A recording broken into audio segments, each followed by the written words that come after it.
très heureux de vous savoir toujours nombreux dans cette émission Regard Social consacrée au débat dont le thème du jour est le chômage grandissant en Afrique. Le chômage grandissant en Afrique, causes et solutions. Et pour débattre de ce thème, aujourd'hui, nous recevons pour vous, autour de ce plateau, deux invités. Dr Messi Martin, il est statisticien, il est directeur de programme de certification professionnelle et académique en âme internationale. Bonjour et merci de répondre à notre invitation, monsieur. Merci beaucoup. Et à ma droite, nous avons monsieur Dedo Venoué, il est psychologue de travail et des organisations, assistant GRH à aussi. Merci, monsieur, d'être avec nous sur ce plateau. Merci pour l'invitation. Le thème du jour, comme je viens de le dire, chômage grandissant en Afrique. Aujourd'hui, l'expression chômage est galvaudée. Beaucoup de personnes essaient quand même de donner une définition à ce thème. Comment est-ce que vous comprenez et qui aujourd'hui nous pouvons appeler chômeur? Oui, ça c'est très intéressant. Le terme chômeur aujourd'hui définit quelqu'un qui est dans l'inactivité, dans le plan professionnel, quelqu'un qui n'est pas probablement enregistré dans le registre c'est-à-dire de ceux qui sont employés, soit par le privé, soit par l'État. Mais je pense qu'aujourd'hui, cela aussi a connu une évolution. Oui. Oui, parce que face à l'auto-emploi, oui, face au dynamisme de création d'emplois, je pense qu'aujourd'hui, l'idée de chômage est en reculant. Parce que aujourd'hui, on peut définir quelqu'un uniquement chômeur lorsque il ne bénéficie pas peut-être des allocations de sécurité sociale. Sinon, ça a pris une évolution. Ça a pris une évolution. Et M. Dedo, vous êtes psychologue du travail.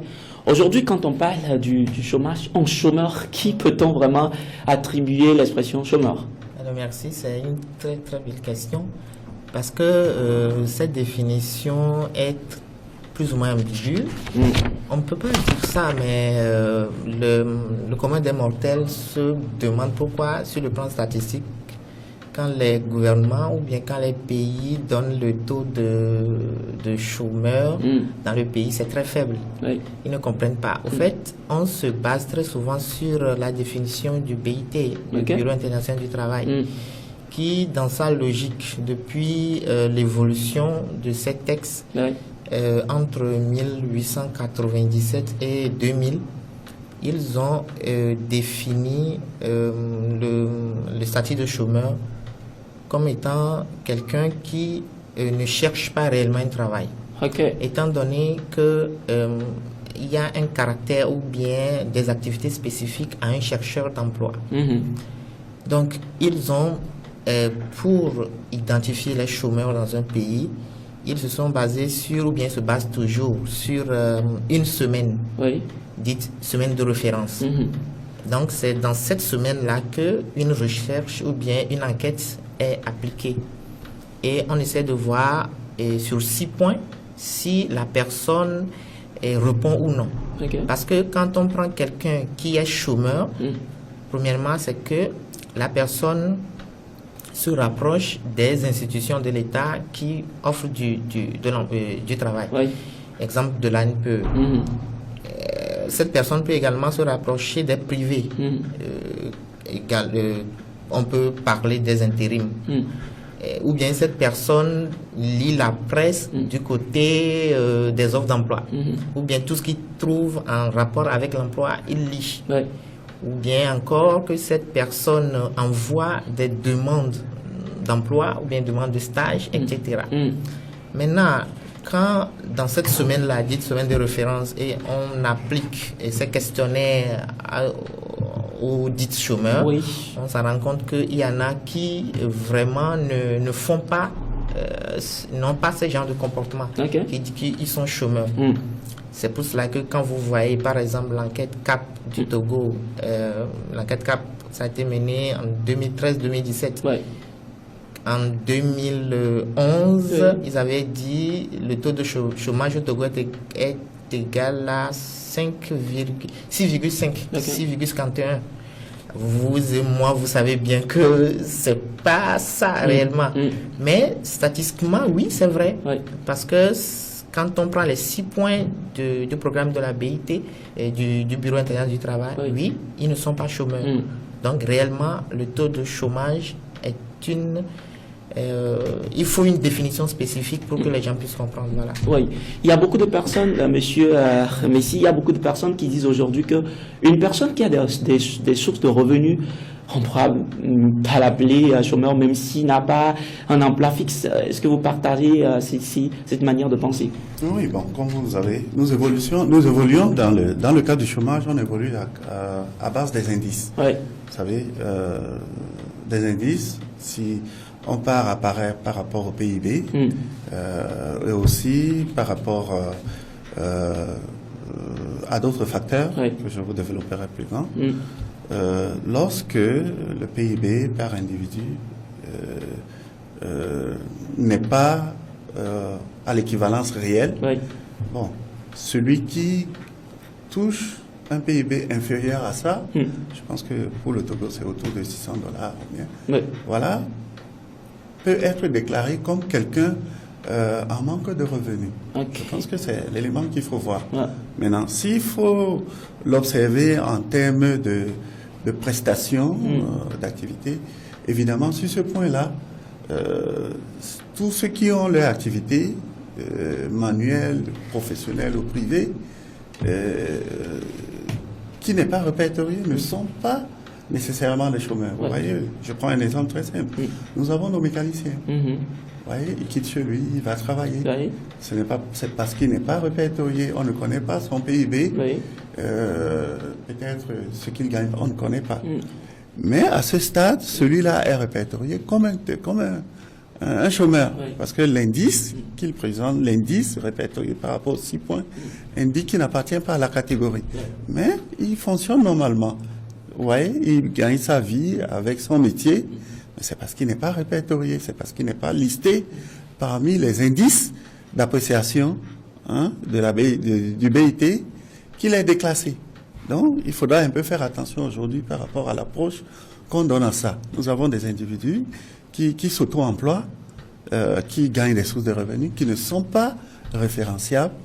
Ceux-là, aujourd'hui, il va falloir faire un autre travail d'évaluation pour pouvoir les reclasser. Et cela aura un impact sur les indices qu'on nous donne aujourd'hui sur les taux de chômage. Parce que tout n'est pas pris en compte. Ok, Monsieur Dedo, aujourd'hui, il est réel, le chômage, c'est comme une maladie, si je peux le dire entre griffes, chez nous en Afrique. C'est vrai que partout dans le monde, on ne peut pas se dédouaner que le chômage n'existe pas, mais comment peut-on expliquer quelles sont les causes fondamentales liées au chômage aujourd'hui qui fait que beaucoup de jeunes, plus ou moins, sont à la recherche, mais demeurent au chômage? Quelles sont les causes? Alors, merci beaucoup.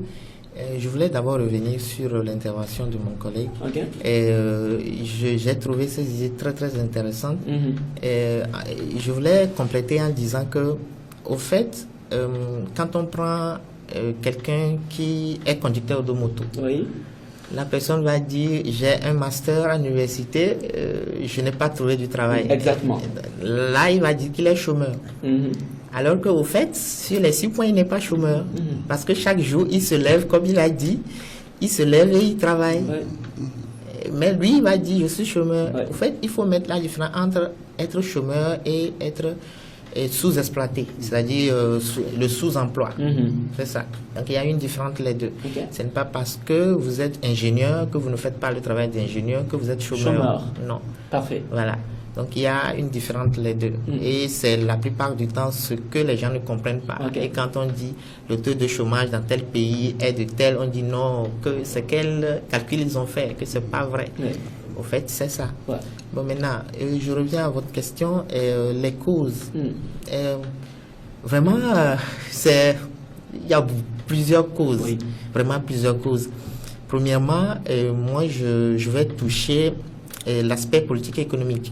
Parce que quand nous partons de l'indépendance, au départ, les pays avaient une politique nationaliste, c'est-à-dire c'est l'État qui donnait du travail. La plupart du temps, c'est que les gens travaillent pour la fonction publique au départ.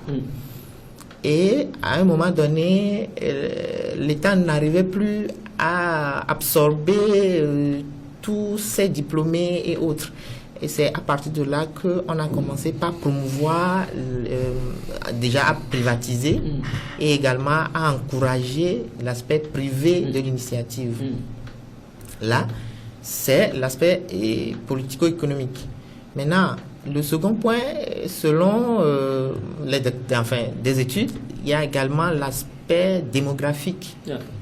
Parce que quand nous prenons des études effectuées, la population de l'Afrique, par exemple, a évolué, disons, plus ou moins 21% à un délai donné.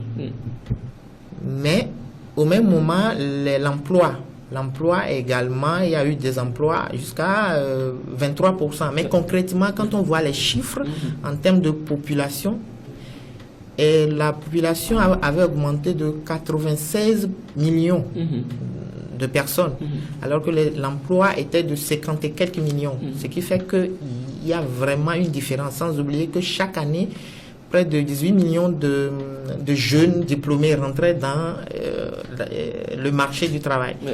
Ils cherchaient du travail. Oui. Donc, il faut vraiment beaucoup plus d'emplois pour absorber tout le monde. Ce qui fait qu'il y a un problème de population. Oui. Bon, il y a d'autres économies qui nous diront que, au fait, la population devait être des atouts, mais sur ce plan-là, c'est un peu mitigé. Il y a... Je dirais plutôt que lorsqu'on veut aujourd'hui, en 2019, positionner le problème de chômage, les facteurs d'évaluation qui étaient pris en compte, c'est-à-dire avoir un métier et enregistrer, ce sont des facteurs aujourd'hui qui peuvent porter d'autres questions. Je prends un exemple. Si vous prenez notre grand marché, vous voyez le nombre de personnes qui y vont pour vendre. Vous connaissez la puissance économique du grand marché, ce que je l'ai. Mais vous voyez que le budget, l'économie que cela génère n'est pas une économie répertoriée. Donc, un secteur informel, mais dont des gens ont c'est-à-dire une chronologie de vie. Il y a des gens qui vendent au marché depuis 30 ans. Oui, bien sûr. Et qui ont un indice de bien-être qui est supérieur à ceux qui travaillent dans la fonction publique et qui sont dits non chômeurs. Oui, qui sont des employés. Sont des employés, effectivement. Donc, aujourd'hui, le manque de répertoriage fait en sorte que lorsque on veut évaluer l'indice de ceux qui, au niveau du ministère du Travail, qui sont immatriculés comme employés, ce taux va forcément être faible parce que lorsque vous prenez le nombre de gens en activité au grand marché de Lomé, vous voyez ce que ça donne, vous voyez ce que ça génère comme en termes de devises. Et cela, le fait que cela ne soit pas inclus dans le répertoire national des activités professionnelles ou économiques, ces personnes-là fonctionnent comme, entre guillemets, des chômeurs. Mais voyez ces chômeurs nantis. Je ne sais pas si je peux utiliser ces termes. Donc, il y a aujourd'hui ce problème de classification, n'est-ce pas? Est-ce que ceux qui vendent au grand marché depuis 30 ans, 40 ans, c'est vraiment des chômeurs? Moi, je dirais non. Je dirais non. Hein? Là, à ce niveau, ceux qui travaillent au port et que, à travers leur activité informelle, ont pu acquérir aujourd'hui des biens immobiliers, est-ce que ceux-là, le fait qu'ils ne sont pas immatriculés, on peut encore les appeler chômeurs? Les vendeurs des voitures d'occasion, qui importent, il y a juste un problème de redéfinition, n'est-ce pas, des aspects à considérer et les loger pour que nous puissions réellement mieux attribuer les causes du chômage. Parce qu'aujourd'hui, lorsqu'on veut trouver les causes du chômage, moi je ne suis pas trop sûr que c'est le manque d'emploi. Parce que ceux qui vendent au marché, c'est un emploi. Ceux qui vendent au port, c'est un emploi. Mais je ne sais pas, administrativement, c'est des gens qu'on appelle des chômeurs. Mais lorsque vous regardez leur indice de bien-être, ils sont peut-être mieux portants que ceux qui ont des responsabilités sociopolitiques dans des ministères. Donc, le problème de chômage aujourd'hui, c'est un problème de redéfinition. Il faut redéfinir c'est-à-dire le cadre environnemental. Qui est chômeur? Si c'est celui qui conduit une activité génératrice de revenus ou bien qui travaille, là, je pense que ça va beaucoup évoluer. Si c'est celui qui n'est pas dans un bureau administratif et qui ne bénéficie pas d'une sécurité sociale, ou bien d'une immatriculation sociale, là, il faudra qu'on redéfinisse. Parce que les jeunes aujourd'hui peuvent sortir des écoles et décider de ne pas aller travailler à la fonction publique. Prendre peut-être le relais d'une importation de tissus que les parents ont fait depuis 30 ans. Et lui, il continue ce processus héréditaire et ils vont continuer à mener ce train de vie. Donc, est-ce que celui-là peut être déclaré comme un voilà, donc le problème de chômage aujourd'hui, ce n'est pas nécessairement un manque d'emploi. Voilà. Oui, il va falloir que nous voyons dans le panier comment on peut le classer. Monsieur Dedo, je pense, quoi qu'on dise, vous voulez ajouter un mot justement, parce que si nous voulons, comme il a dit, identifier les causes, les causes du chômage, il y a vraiment plusieurs causes. Comme je l'ai dit, il y a l'aspect sociopolitique et économique du terme. Il y a également la démographie qu'on peut citer, mais entre autres, il y a l'inadéquation entre la formation et le marché du travail. Il y a également ça, parce que les centres de formation, aujourd'hui, la plupart du temps, on se rend compte que les formations proposées ne cadrent pas réellement avec le milieu du travail. Ce qui fait que les jeunes sortent, mais ils ne s'adaptent pas, ne s'intègrent pas. Au-delà de ça, il y a une sorte de discrimination. Il y a un autre point des causes, il y a une sorte de discrimination qui fait que les entreprises ont beaucoup plus envie de prendre des gens qui ont déjà de l'expérience. Alors que... on dit 5 ans d'expérience, 4 ans d'expérience. C'est ça. Et beaucoup de jeunes se posent aujourd'hui la question de savoir, il faut toujours avoir une opportunité avant de gagner en termes d'expérience. Voilà. Donc, il faut aller au-delà. Je pense que, comme il le dit, on peut aller au-delà. Aujourd'hui, à travers, par exemple, les programmes que nous pilotons dans le monde entier, les programmes de certification, ces programmes ont ces curricula conçus selon la définition professionnelle du travail. Lorsque vous optez pour une certification, c'est en quelque sorte dire je m'en vais apprendre le travail. Vous voyez, avant on allait à l'école. Ce n'est pas pour apprendre le travail, c'est pour apprendre les cours. Lorsque nous, dans les programmes que nous dirigeons et qui ont définition d'activité professionnelle directe, lorsque vous prenez un programme comme le marketing, dans le programme de marketing, tout ce qui est vente, tout ce qui est clientèle, y est conçu dans le programme. Vous obtenez cette certification, je me demande si, est-ce que vous n'avez pas forcément réduit votre, entre griffes, expérience, parce que ce que vous connaissez, c'est ce qui est perpétué dans le monde de la vente, dans le monde... Donc, les définitions de nos programmes d'enseignement doivent être seulement corrélées avec les options professionnelles qui s'offrent à nous. Si vous voulez être, je prends juste un exemple, un manager, les programmes de gestion, aujourd'hui, dans les programmes que nous dirigeons, sont à 100% conçus pour le management, pour la gestion.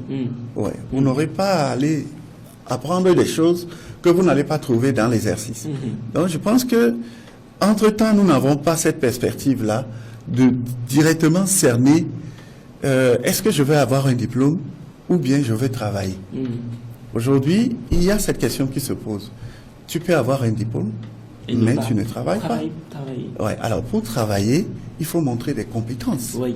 Et ces compétences, c'est dans les programmes de certification qui sont aussi des programmes d'enseignement, mais à titre professionnel. Oui, mais Monsieur Dedo était en train d'évoquer ce sujet tout à l'heure. Est-ce que parmi les causes, parce qu'aujourd'hui, il y a plusieurs analystes dans le monde qui estiment aujourd'hui qu'il y a un déséquilibre entre la question d'emploi et la question de compétences. Est-ce qu'en Afrique aujourd'hui, on peut dire que les universités ou le système éducatif, même beaucoup plus dans les pays francophones, ont atteint leurs limites? Non, mais vous voyez, c'est un problème qui s'observe et dont la rémédiance n'est pas apportée.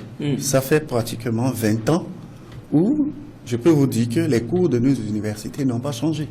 Oui. Vous voyez? Oui. Et tout le monde est informé de cette réalité-là. Mais la rémédiance, est-ce qu'il y a eu l'introduction des nouveaux concepts? Oui. Ça, c'est là où nous sommes tous arrêtés. Oui, mais avant peut-être, je crois que là, vous êtes en train d'aborder la question des solutions liées donc à ce problème. Bien sûr, parce que il faut aller aux solutions, oui. Parce que le chômage ne va pas être défini toujours comme ce manque de compétences. Oui. Avant, on nous faisait... Non, les gens qui vont se battre, qui vont se débrouiller, moi je dis, ce ne sont pas des chômeurs parce que, premièrement, ils ont cette motivation de faire ce qu'ils font, oui. Et ils le font tellement assez sérieusement dans la discipline que si ces gens-là, avec ces compétences qu'ils ont acquises dans leur milieu, ils appliquaient cela dans les prestations quotidiennes dans nos administrations. Vous allez voir, nous aurons un taux de rendement de prestations assez élevé. Oui. Parce qu'aujourd'hui, je peux vous dire, celui qui gère sa propre entreprise développe une méthodologie disciplinaire, oui. Que celui qui travaille dans une administration, qui est DG peut-être d'une direction, oui. Où il n'y a pas cette discipline qui sait s'auto-appliquer parce oui. Qu'il est nommé. Nous revenons à vous, mais Monsieur Dedo, aujourd'hui, en écoutant Monsieur Messi parler, là, il est beaucoup plus dans le cas de ceux qui sont en train de travailler pour leur propre compte, ou plus ou moins qui sont dans l'informel, peut-être qu'on va y revenir. Mais pour vous, particulièrement aujourd'hui, tous ces jeunes qui sortent dans nos grandes universités, puisque l'Afrique aujourd'hui en a tellement d'universités privées comme publiques, est-ce qu'il y a un sérieux problème? Vous êtes un psychologue du travail, beaucoup plus encore dans une université déjà connue en Afrique comme l'IFC. Est-ce qu'il y a une inadéquation entre l'emploi et la compétence aujourd'hui? Alors, merci beaucoup. C'est évident, hein? Dans toutes les universités, le problème là se pose. Parce que actualiser tout un programme pendant toute une année, c'est lourd. Et les universités, notamment IAEC, s'efforcent à modifier, à l'adapter. Je voulais préciser le fait que tous ceux qui travaillent, par exemple, au grand marché, ne peuvent pas être classés dans la catégorie des chômeurs, oui. Quel que soit ce qu'ils font comme boulot. Okay. Parce que on pourrait parler du sous-emploi, mais ils ne sont pas des chômeurs.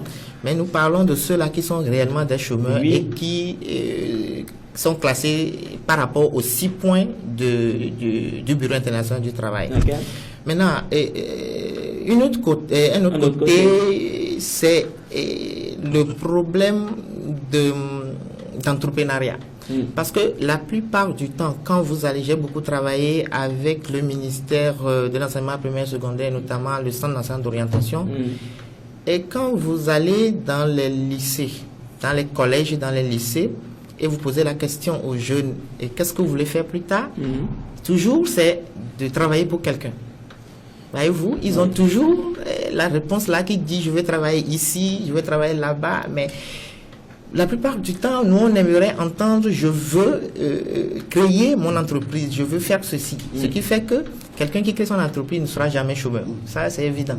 Oui. Voyez-vous, donc il y a manque d'initiative en termes d'entrepreneuriat. On va en discuter plus tard. Oui. Justement, il y a beaucoup de programmes qui encouragent maintenant l'entrepreneuriat. Maintenant, en fin de compte, moi, je voulais ajouter par rapport aux causes, et on pourrait également identifier l'aspect discrimination, comme je l'ai dit, mais également les manques de moyens.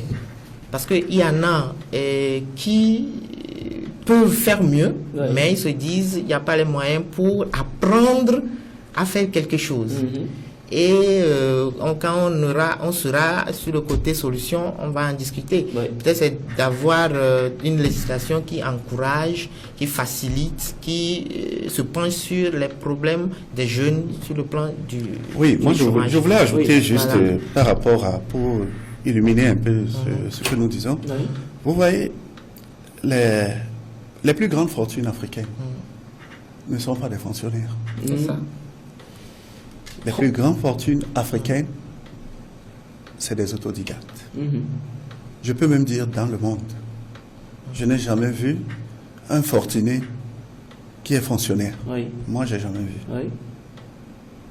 Bon, donc, voilà un chemin, une incitation, même à définir, à prendre en compte, se dire, si on veut briser les barrières de l'employabilité, je pense que cela ne réside pas dans l'administration. Vous voyez, parce que si il faut répondre aux besoins humains, les besoins vitaux, les 6 points du UN, est-ce que réellement il faut être dans la fonction publique?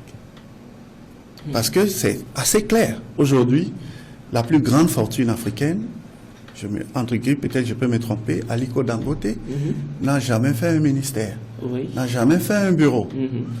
Est-ce que, en regardant le cheminement de ce monsieur, vous n'allez pas voir en ça quelqu'un qui a défié ce chômage? Oui, mais en même temps, à cette question, beaucoup de jeunes aujourd'hui se demandent. Aujourd'hui, nous parlons de Bill Gates, Mark Zuckerberg, tout ça là, qui sont des très grands fortunés tout dans le monde. Mais est-ce que les conditions, là nous sommes dans un contexte africain, est-ce que les conditions, l'environnement même est favorable à tous ces jeunes-là d'émerger, je ne sais pas, plus ou moins... Lorsqu'on prend les 50 meilleurs fortunés d'Afrique, si vous regardez très bien, les 30 premiers sont des anglophones. Donc, géolocalisons les choses telles qu'il se faut. Est-ce à dire que les anglophones ont un cerveau différent de nôtre? Est-ce à dire que les anglophones ont un besoin? Je pense que au niveau, dans la culture anglophone, que je connais à peu près très bien, c'est que le désir est donné très très tôt à un enfant d'entreprendre.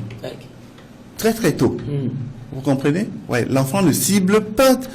Si vous rentrez dans une classe anglophone, qu'est-ce que je veux devenir? Vous allez voir très peu qui vont vous dire, je vais être au ministère des Affaires étrangères. Non. Ils sont très fiers de dire, je vais être fermier, je vais être cultivateur, je vais élever les poules, je vais... Une orientation axée sur une motivation entrepreneuriale.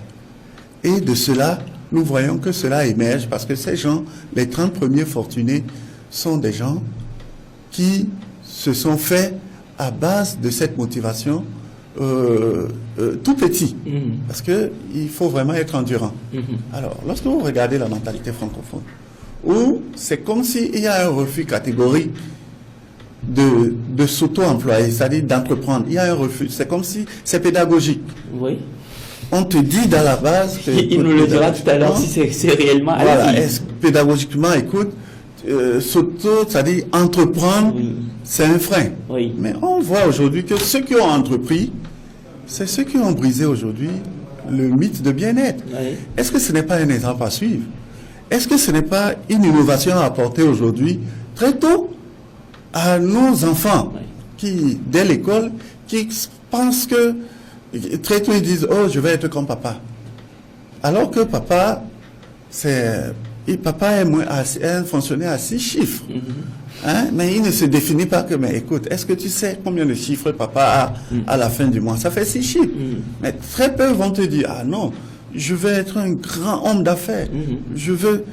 Voilà les choses où je pense que si la partie francophone incitait plus la formation vers l'entrepreneuriat, vers la motivation de devenir, je pense qu'on serait parmi les 30 fortunés d'Afrique aussi. Nous serons parmi les 30 fortunés d'Afrique. Je crois que c'est le souhait de tout le monde ici et c'est la raison pour laquelle cette émission elle est là. Mais Monsieur Dedo, aujourd'hui nous parlons de l'Afrique francophone. Monsieur Messi vient de le dire. On a envie d'être dans de belles vestes, chômeur ou pas, bien cravaté et tout, chaussures cirées, avec un sac à la main. Mais tu sors, tu reviens. Il suffit de dire que quand on te voit déjà en veste, si tu n'es pas en veste, tu n'es pas considéré. Cette mentalité, c'est vrai que nous allons aborder les solutions, mais est-ce que c'est lié au système éducatif? Cette mentalité, comment est-ce qu'elle a été instaurée sur le continent, beaucoup plus en Afrique francophone? Oui, je suis totalement d'accord avec Monsieur Messi. Monsieur Messi. Et, il y a 2 points qu'il faut identifier dans ce problème de chômage. Premièrement, c'est le fait que l'éducation à la base décourage ou bien n'informe pas assez sur l'entrepreneuriat. Okay. Parce que quand vous prenez un élève de 3e, son langage différent, vous prenez quelqu'un qui vient d'avoir le bac ou bien quelqu'un qui vient d'avoir la licence et vous lui dites, vous avez votre entreprise, vous lui dites, je te prends pour 50 000 francs par mois ou bien je te donne 5 millions pour que toi-même tu crées ton entreprise. Je vous dis que la plupart vont dire, je vais plutôt prendre les 50 000 par mois que vous allez me payer chaque mois. Que son avenir est assuré, que de prendre 5 millions et initier son propre projet. Okay. C'est bizarre. Oui. Quand tu analyses bien, c'est vraiment très très bizarre. C'est un problème d'éducation, comme il a dit. Il faudrait que nous revoyions le système et promouvoir l'entrepreneuriat. Okay. Maintenant, le second point, c'est l'orientation. Quand vous prenez nos écoles, la plupart sont dans des filières, dans des séries qui ne cadrent pas avec leur projet. Ça, c'est un. Secondo, quand vous prenez quelqu'un qui vient d'avoir le bac et que vous lui demandez qu'est-ce qu'il va faire, la plupart ne savent pas. Et d'autres suivent tout simplement leur ami ou bien papa a fait tel, je suis papa. Alors que quand nous prenons l'Agence nationale pour l'emploi, cette agence a énuméré, l'ANPE a énuméré des métiers porteurs, d'accord, des métiers porteurs d'ici 5 à 10 ans. Et une formation dans ce domaine, c'est plus facile pour cette personne-là de s'intégrer ou bien de s'insérer sur le plan professionnel. Donc, moins de risque de chômage. Oui, voilà. Mais en même temps, la question qui se pose aujourd'hui, est-ce que ce n'est pas mieux d'aller avec sa passion, avec son esprit? Parce que beaucoup de personnes le disent aujourd'hui que vaut mieux d'aller avec ce que tu peux faire que de choisir un chemin qui semble être porteur, mais dont tu n'as pas la capacité. Oui, je suis d'accord avec vous. C'est pourquoi je parlais de problème d'orientation. En fait, l'orientation, ça allie la capacité, c'est-à-dire les notes que la personne a depuis, peut-être, je sais pas, la seconde, première terminale, si c'est le nouveau bachelier, son centre d'intérêt, ce qu'il aime faire concrètement, d'accord, ses aptitudes, d'accord, et son goût, c'est-à-dire que c'est la personnalité même qui doit cadrer avec la formation. Ce qui fait que quand il sort, il est toujours motivé à trouver quelque chose dans le domaine ou bien à créer quelque chose dans le domaine. Mais quand la formation ne cadre pas avec la personnalité, c'est là qu'on voit des gens qui ont le diplôme, mais ils n'ont pas l'esprit d'initiative. Ils n'ont pas cette facilité-là de s'intégrer, de chercher réellement comme un chômeur. C'est également ces 2 points qu'il faut revoir. Moi, je vais plus loin, effectivement, en disant, comme il le disait tantôt, tout à l'heure, c'est concernant l'orientation. Je pense que nous ne sommes pas loin. Simplement, le manque d'ajout ou d'innovation dans nos perspectives d'orientation nous ont un peu plombés. Comme je le dis, très tôt, les programmes de certification ont des contenus qui diffèrent absolument des programmes de physique, de mathématiques, de biologie. Certification parle de audit, finance, comptabilité, banque, marketing, logistique, management. Vous voyez. C'est-à-dire que ces choses sont plus ou moins pratiques. Voilà. lorsque vous voyez la conception, c'est-à-dire la nomenclature des filières dans nos universités, je peux vous le garantir, il n'y a pas de définition systématique. Vous voyez, quand on dit FASEC, Faculté des sciences économiques et de gestion, on est encore dans un embrouille total. On est encore dans un embrouille total. Il n'y a pas un domaine de définition. Lorsque vous optez sur les certifications, vous êtes directement arrimé à, c'est-à-dire une définition professionnelle par rapport à ce que vous choisissez comme métier. Et je pense que c'est très bien fait.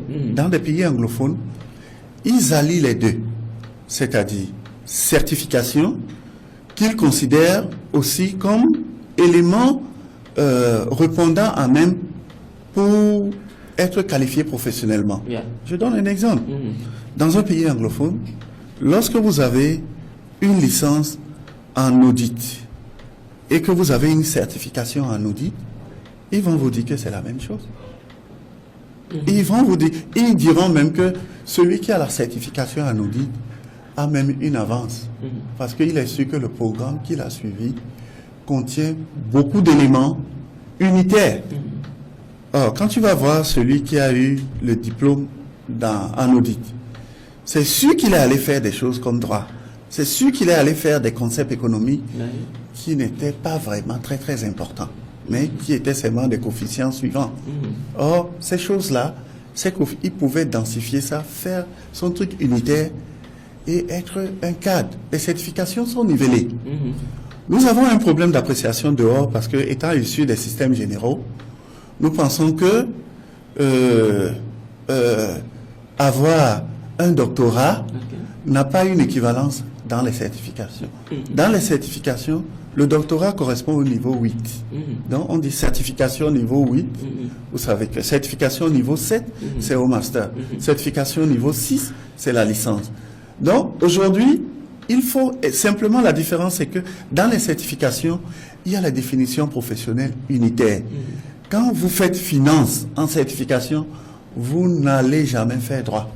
Vous n'allez jamais faire quelque chose. Vous allez toujours faire les concepts financiers et vous allez évoluer niveau par niveau. Niveau par niveau. Nous n'avons pas beaucoup innové. Nous avons créé des ministères aujourd'hui qui égorgent direction de validation des diplômes et des certifications. Mais nous travaillons plus vers le concept diplôme, pas certification. Or, ces ministères, ces cadres ont bien vu. Ils se sont dit, attention, l'aspect certificatif nivelé peut nous être avantageux. Il est hors de question que mon enfant aille faire 12 matières en master à l'université, alors que dans sa certification de niveau 7, il n'a que apparemment 3 choses qu'il fait. Et il se densifie parce que c'est ça qu'il aura à montrer dans le monde du travail. Donc, cette orientation, il faut la niveler. Il faut très tôt revoir, redéfinir nos besoins académiques. Parce que aujourd'hui, c'est assez lucide. Les perspectives économiques qu'on nous impose n'arriment pas avec les besoins citoyens. Ça n'arrime pas. Oui, nous avons aujourd'hui des experts qui n'ont jamais, je sais pas, été directeurs des eaux. Non, il a fait 30 ans dans son pétrole, qu'il s'est battu à vendre, et il a développé, il maîtrise. Quand il vient te parler, je sais pas, même du pétrole, mais tu vas lui demander, mais tu as fait chimie? Mais non, parce que plus il a passé le temps à faire la chose, c'est plus pratique. Aujourd'hui, il est doué dedans. Je pense que cet éveil, c'est ça qui nous bloque. C'est ça qui nous bloque et c'est ça qui fait en sorte que le problème de l'orientation n'est pas assez élargi. Il est impératif que les enfants optent pour des options certifiantes qui sont directement professionnelles. Si ils veulent continuer avec les diplômes, il n'y a aucun problème. Mais les certifications, parce que dans le diplôme, je ne sais pas, tu as 18 matières, mais c'est un diplôme que tu vas obtenir. Tu ne vas pas obtenir 18 diplômes. Une certification, si tu es en train de faire comptabilité, ce n'est que ça que tu feras. c'est juste nivelé. Quand tu vas venir prendre le premier niveau, tu vas évoluer, tu vas arriver au niveau, oui. Et qui va. Mais nous ne sommes pas, les choses ne sont pas dites comme ça. Les choses ne sont pas présentées comme ça. Donc, chaque année, on achète 20 livres, 10 livres à nos enfants. Il n'a pas bien lu le français, il n'a pas bien lu l'histoire, il n'a pas bien... Enfin, ça embrouille un peu. Je pense que c'est alarmant ce que vous dites. Mais moi, je pense que le besoin de professionnalisation est là. Le besoin d'employabilité est là. L'employabilité, si l'État ne le donne pas, les gens l'ont. Les fortunés, mais ils n'ont pas travaillé, c'est des employables. Ils sont employés. Parfait. Je reviens peut-être à M. Diédo qui forcément aussi va vendre des valeurs donc des universités qui sont là actuellement, qui font pas mal aussi de boulot sur le terrain.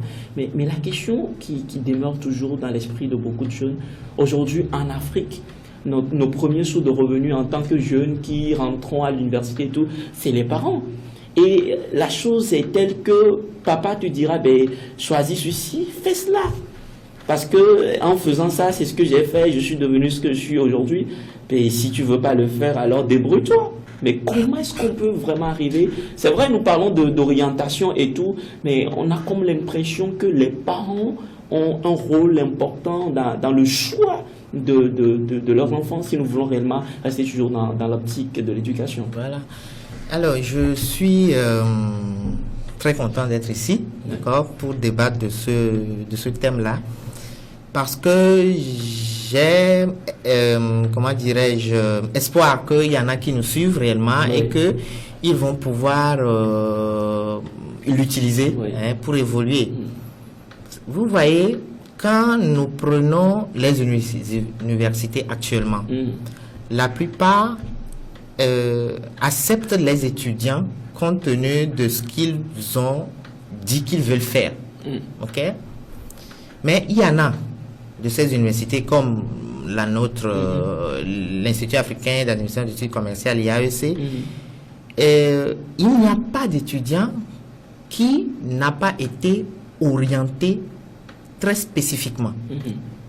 Je réponds maintenant à votre question en disant que quand l'étudiant vient pour une inscription, on essaie d'identifier ce qu'il est capable de faire réellement, sa personnalité.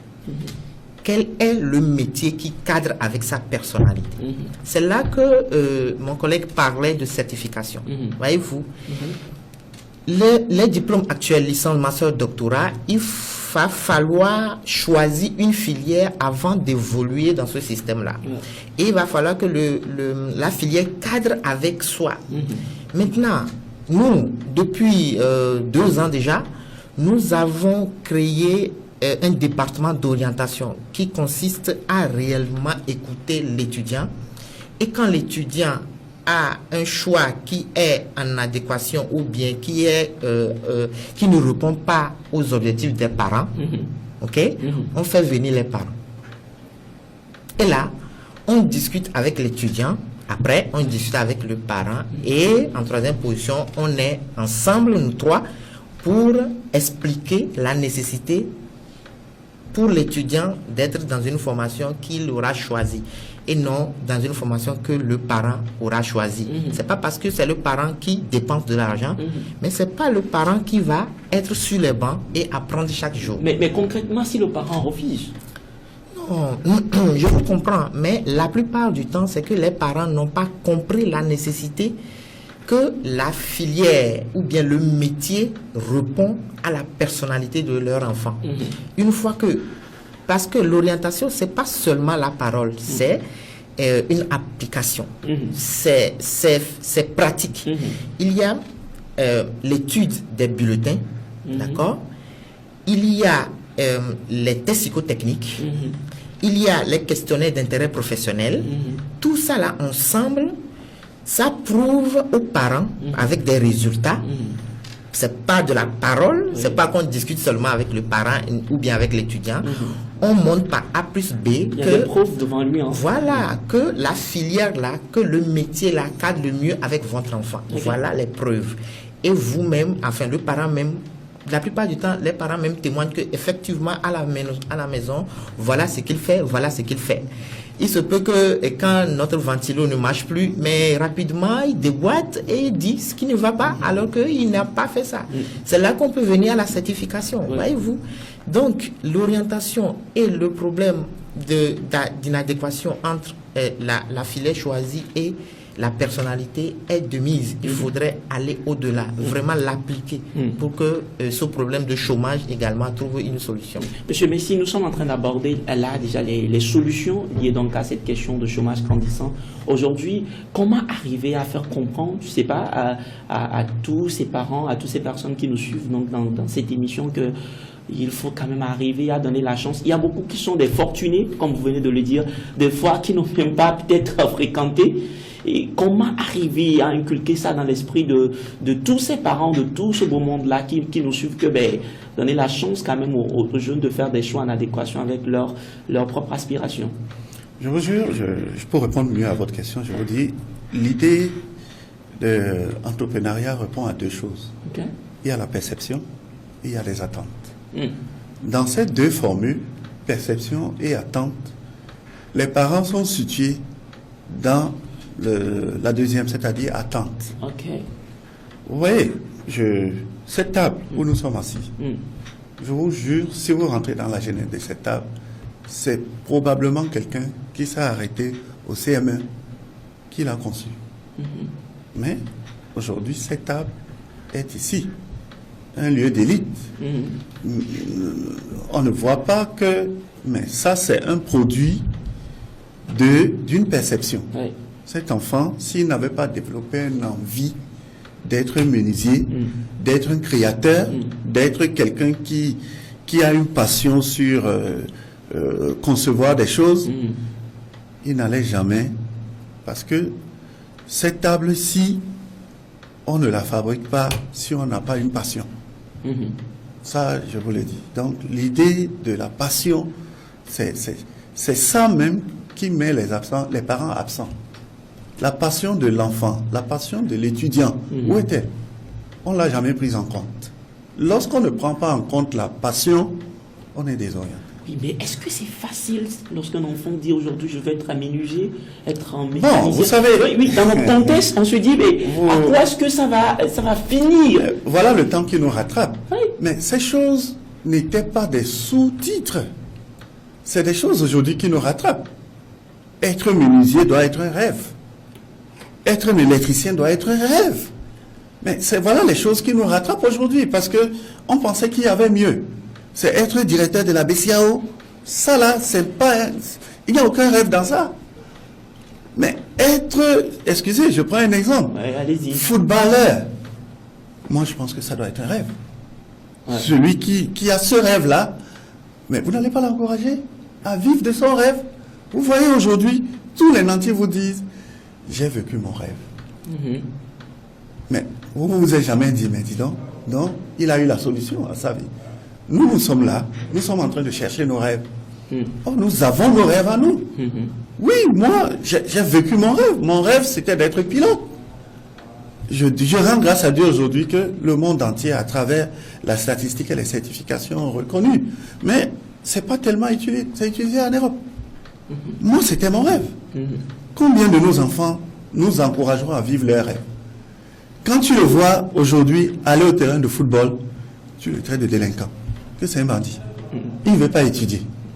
Oh, il n'est pas à l'aise dans c'est pas tout ça, il n'est pas à l'aise dedans.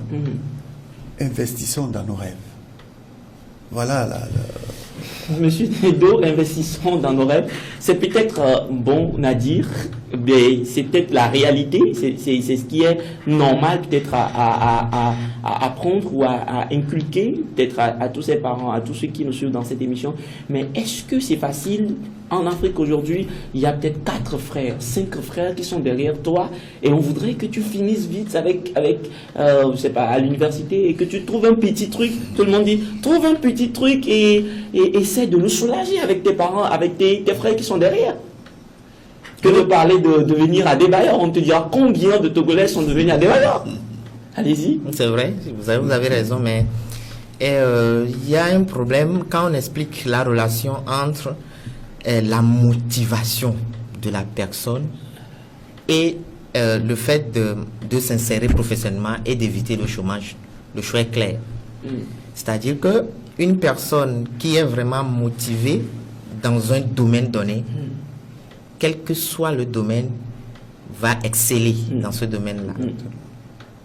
Là, qui décide d'être footballeur, qui décide d'être menuisier, qui décide d'être je ne sais quoi, quand il est motivé, ce n'est pas un problème de diplôme, c'est un problème de compétence. Oui, mais le temps, le temps aujourd'hui, monsieur Messi, le temps, jusqu'à quand la société africaine, elle est faite de telle manière que on va l'attendre jusqu'à quand pour qu'elle devienne, pour que son rêve se matérialise. Non, vous savez, au lieu de mettre en avant les perspectives de crainte, les perspectives de doute qui nous ont aujourd'hui limités, je pense que c'est le moment de briser ces barrières.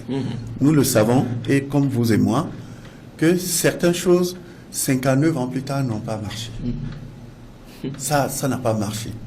Donc, à la 60e année, il faut qu'il y ait une prise de conscience pour se dire, ben, écoute, voilà comment mes enfants, je les ai gérés. Je les ai toujours poussés à me ramener des bulletins. Le bulletin n'a jamais été une garantie de travail. Ça, c'est très clair. Il est important maintenant que je redéfinisse. Qu'est-ce qui peut faire en sorte que, à 18 ans, mon enfant ait vraiment des sources de revenus qui lui permettent de se prendre en charge? Nous avons cette équation de crainte qui perdure 59 ans jusqu'à aujourd'hui, depuis les indépendances. Et on ne s'est jamais dit, la solution est aujourd'hui dans l'idée entrepreneuriale. Rendons même nos programmes académiques entrepreneuriables. Parce que tout est en stagnation. Si le président ne construit pas la route, il n'y a pas cette émulation. Il n'y a pas. Je ne pense pas qu'ailleurs, ailleurs, il y a des initiatives privées et qu'on accompagne. Mais nos sociétés, je vous dis, nous avons un petit problème social. Encourageons ici, maintenant, une redéfinition des perspectives pour les besoins des gens, de la population. Lorsque nous avons maintenu comme perspective que la fonction publique va te recruter, je vous jure, l'insatisfaction va perdurer. Ce problème dit de chômage entre griffes, ça va perdurer. Je pense qu'aujourd'hui, je pense que c'est excellent de voir les jeunes qui disent, moi je vais aller ramasser les poubelles tous les matins, par maison je prends 1000 francs. Je pense que ce jeune homme est en train d'apprendre. Dans 20 ans, ce jeune homme sera expert en environnement. Il va te dire que ton problème c'est quoi? Moi j'ai ramassé je connais même les plastiques. Donc, redéfinition vraiment très très bien quand je dis nos motivations, nos programmes, redéfinition. Parce que nous avons tout, mais le fait qu'on n'y touche pas, bon, on continue à fonctionner 59 ans après avec une structure qui nous régresse. Alors que nous avons vraiment tout. Monsieur Dido, nous sommes en train de parler des solutions. C'est pas, nous avons parlé de la question de l'orientation. Monsieur Messi vient de parler de la redéfinition totale peut-être du système, tout cela.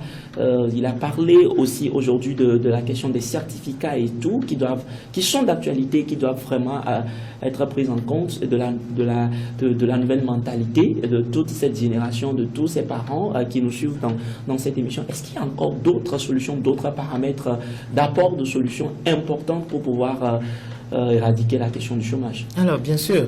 Et il faut vraiment l'appliquer. Et d'ailleurs, nous, à IAEC, nous avons commencé à l'appliquer pour résoudre ce problème. Et c'est très simple. Quand vous voyez un jeune, nous parlons des véritables chômeurs, un jeune qui vient d'avoir son diplôme, peut-être une licence, et il commence par chercher un travail. Il n'a pas appris à créer son travail, d'accord? Disons que lui, depuis toujours, il a pour ambition de travailler pour quelqu'un. Oui. Donc, quand il va quelque part, on lui dit toujours, vous avez quelle expérience dans le domaine? Et le jeune dit, c'est maintenant que je viens d'avoir ma licence. Bien d'avoir mon master. On lui dit, bon, on va vous rappeler. Et on le rappelle jamais. Il est toujours chômeur. Donc, pour résoudre ce problème, nous avons décidé de mettre nos étudiants en stage depuis la première année.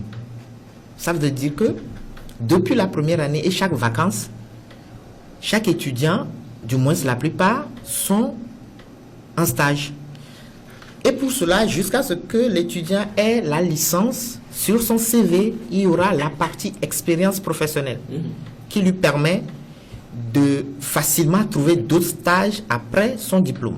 Et même de commencer en même temps avec un contrat à durée déterminée avec juste son diplôme. Parce qu'il y a entre-temps, quand on l'appelle, dira en première année, j'ai fait telle charge ici, voilà ce que j'ai fait comme mission, voilà les objectifs assignés. En deuxième année, voilà. En troisième année, voilà. Donc, nous avons commencé par l'appliquer. Et nous avons vu que même avec ça, ceux qui sont actuellement en licence, ils sont des étudiants vraiment qui ont une mentalité qui diffère de ce qu'on avait avant. Vraiment catégoriquement différent. Et en plus de ça, la solution était également de former ou bien de montrer aux apprenants comment on rédige un CV, un vrai CV. Comment on écrit une lettre de motivation. Comment on écrit une lettre de demande. Voyez-vous. Et au-delà de ça, comment on rédige un projet dans le cadre de l'entrepreneuriat. Et tout cela, nous l'avons intégré à notre formation. Ce qui fait que nous sommes dit, nous allons entendre 5 ans, parce que déjà avec ceux qui sont en licence actuellement, leur mentalité, ça nous plaît beaucoup, mais nous disons, nous allons entendre 5 ans pour évaluer réellement et voir qu'est-ce que ça a donné. Mais déjà à mi-parcours, nous sommes satisfaits de cela. Maintenant, c'est de voir si l'État peut réellement accompagner et faciliter le stage ou bien l'idée entrepreneuriale des étudiants. Parce que moi je me concentre sur les étudiants parce qu'on peut toutefois aller en quatrième, en troisième pour dire ceux qui n'ont pas le BEPC, qu'est-ce qu'ils peuvent faire? On peut toujours parler de ça. Maintenant, la solution pourrait être également de faciliter aux entreprises et sur le plan fiscal, peut-être la garantie de diminuer des taxes ou bien des impôts compte tenu du nombre de stagiaires pris en stage. On pourrait faire ça. Et ça facilite l'employabilité des jeunes. À cerner carrément le monde des affaires, tout ça. Là. Effectivement. On pourrait maintenant aller au-delà en parlant d'alternance, de formation en alternance. Ça veut dire l'étudiant est en même temps à l'école et en même temps en formation. C'est-à-dire sur le plan professionnel. Il fait peut-être 2 semaines dans une entreprise. C'est-à-dire que c'est toute la classe qui va faire un stage de 2 semaines. Et quand on stoppe le cours pour 2 semaines, quand ils reviennent, le cours reprend. Et là, ils sont vraiment au parfum des réalités du terrain professionnel. Et ils posent des questions spécifiques. Ils ont déjà une idée de ce qu'ils doivent apprendre et ce qu'ils doivent vraiment développer en tant que pratique. Voilà quelques pistes de solutions, mais il y en a vraiment assez pour changer les choses. Mais il faut dire que le gouvernement essaie déjà de faire beaucoup. Je reconnais, mais on peut faire beaucoup plus. Réellement, on peut faire beaucoup plus. Et on remarque que même la législation ne facilite pas l'employabilité. On peut également aller vers ce domaine-là. Voilà. Monsieur. Oui, moi j'apprécie bien la démonstration faite par le collègue de l'UAFC. Et si cela est vraiment mis en place, je pense qu'il faut perpétuer cela. Parce que, au moins dans ce qu'ils disent, dans ce qu'ils font, on constate que vraiment, il y a quelque chose de très très important qui est en train d'être généré. En complémentarité par rapport à ça, je dirais, vous voyez, nous sommes aujourd'hui à la croisée des chemins. Ouais. Ouais. Voilà. L'exigence est là et les questions sont là. Voilà. Cette croisée des chemins, nous devons y apporter quelque chose de particulier, de singulier, ce qu'on ne faisait pas avant. Moi, je dis, tout ce qui peut être contributif pour que l'ordinaire devienne extraordinaire, il faudra qu'on l'inclue dans tout ce qui est comme croissance humaine. Je vais m'expliquer en profondeur en disant, par rapport à ce que l'IAEC est en train de faire, nous avons aujourd'hui le côté activité, comme il a illustré tout à l'heure, c'est-à-dire être sur le terrain pour avoir une alternance, telle qu'il a dit. Moi, je pense que c'est un besoin même immédiat. Il est tellement pressant parce que ce n'est que dans l'alternance qu'on va susciter les envies de motivation. Ce n'est que ça. La deuxième chose que je dirais, qui est peut-être innovateur, mais c'est des langues. C'est des langues. Oui, parce que les barrières linguistiques ont aussi été un frein. Ont été un frein. Aujourd'hui, lorsque vous regardez la constitution des sociétés qui émergent, vous allez voir qu'il y a certaines langues qui ont plus d'opportunités. Est-ce que ce n'est pas un indicateur pour que nous fassions aussi un effort? Vous voyez? Ouais. Moi, je me dis, les meilleures sociétés pourvoyeuses d'emploi ne parlent pas français. Moi, je vous le dis, les meilleures sociétés pourvoyeuses d'emploi vont toujours vous dire, écoutez, allez vers l'anglais, ou bien allez vers les Chinois, ou bien allez vers... Parce qu'aujourd'hui, regardons le monde. C'est ceux-là qui pilotent le monde. C'est ceux-là qui donnent des possibilités qui vous permettent de s'affirmer. Je ne pense pas qu'aujourd'hui, la langue française vraiment peut te permettre d'être riche. Moi, je pose, c'est une question que je pose. Je ne suis pas contre la langue. Mais aujourd'hui, ce n'est pas une langue qui peut te permettre d'être riche financièrement. Non. Ça nous a... Tu peux être un bon pasteur avec la langue française. Mais je ne pense pas que tu peux être un bon mécanicien, tu peux être un bon ingénieur, tu peux être un bon expert avec la langue française. Donc, plus nous dénichons nos choses, il est important que les écoles travaillent avec, comme l'IAEC est en train de le faire, pour que les possibilités d'alternance soient vraiment quelque chose de pérenne, parce que nous en avons besoin. Voilà, c'est mon mot. Messieurs, nous sommes pratiquement arrivés à la fin de cette émission. Votre mot de la fin pour tous ces téléspectateurs qui nous ont suivis dans cette émission, s'ils devraient prendre des informations spécifiques et garder pour eux, que leur direz-vous et aussi un mot de fin. Alors, déjà, moi, je vous remercie de m'avoir invité à ce plateau. Et je dirais tout simplement que le problème de chômage n'est pas venu du jour au lendemain. C'est-à-dire que ça a pris du temps. Ce sont des lacunes que nous avons laissées et qui nous rattrapent, au fait. Donc, pour trouver une solution, ça ne sera pas aussi automatique. Ça sera également progressive. Des solutions que nous envisageons doivent être pérennes. Des pistes de solutions de l'État, des privés et autres doivent être applicables à long terme.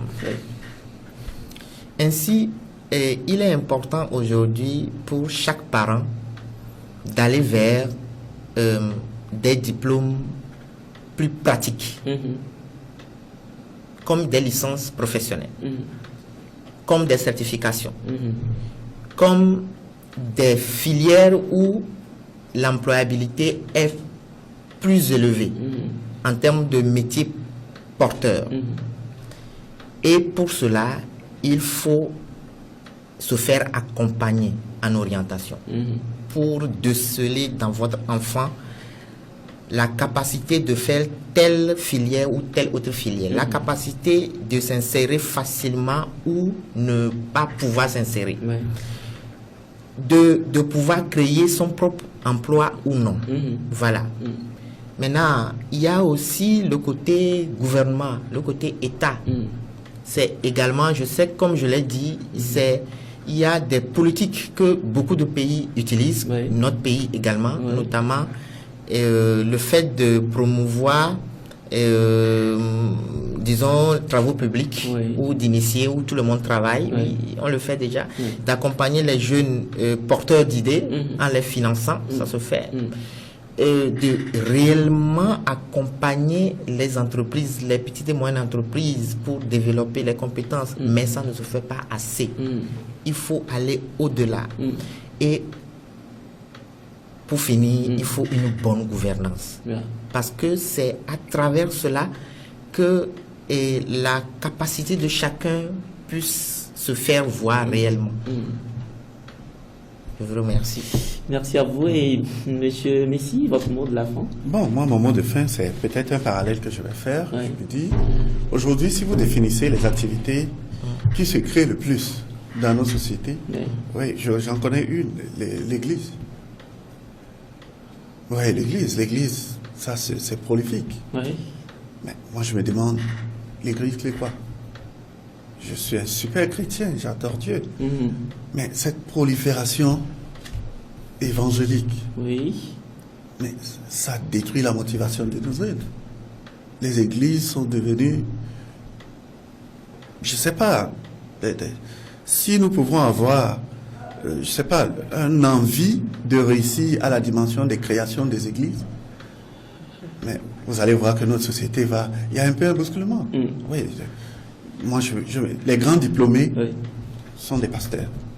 Et ils sont sous la charge de quelqu'un qui n'a pas reçu même un diplôme de leur niveau. Je pense que tout dépend de nous-mêmes. Il faudra que nous réussissions. Oui, il faudra que nous réussissions. Nos sociétés sont en train d'être inondées par des églises. Mais je ne suis pas trop sûr que l'église a créé un emploi. Je ne suis pas trop sûr. Donc, moi, je ne vais pas dénoncer, mais j'apporte juste une sonnette d'alarme. Que nos valeurs n'aillent pas ramasser des miracles. Ça ne se crée pas. Il faut une envie.